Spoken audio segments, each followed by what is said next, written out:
दिल्ली से बड़ी खबर आपको बता दें। दिल्ली के भागीरथ पैलेस में शदीद आतिशज़दगी, फायर ब्रिगेड की 12 गाड़ियां मौके पर मौजूद।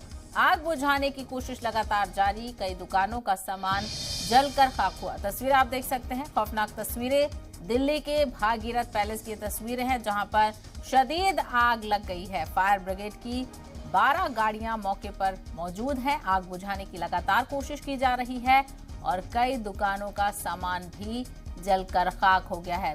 तस्वीरें आप देख सकते हैं, शदीद आतिशज़दगी आपको दिखाई दे रही होगी। आग बुझाने की लगातार कोशिश की जा रही है। फायर ब्रिगेड का अमला मौके पर मौजूद है और आपको बताते चले, कई दुकानें आग की जद में आ चुकी हैं। तस्वीरें आप देख सकते हैं, लोगों में अफरा तफरी का माहौल।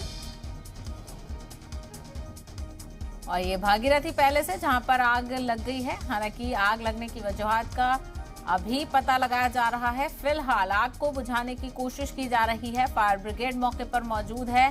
कई दुकानों का सामान जलकर खाक हो गया है। तो बड़ी खबर दिल्ली से आपको बता दें, दिल्ली के भागीरथ पैलेस में शदीद आतिशज़दगी का वाकया। फायर ब्रिगेड की 12 गाड़ियां मौके पर मौजूद हैं। आग बुझाने की कोशिश लगातार की जा रही है। आग की जद में आकर कई दुकानों का सामान जलकर खाक हो गया है। शदीद नुकसान का अंदेशा जाहिर किया जा रहा है। हालांकि आग की वजह से मकामी लोगों में अफरा तफरी का माहौल देखा जा रहा है और लगातार आग बुझाने की कोशिश की जा रही है।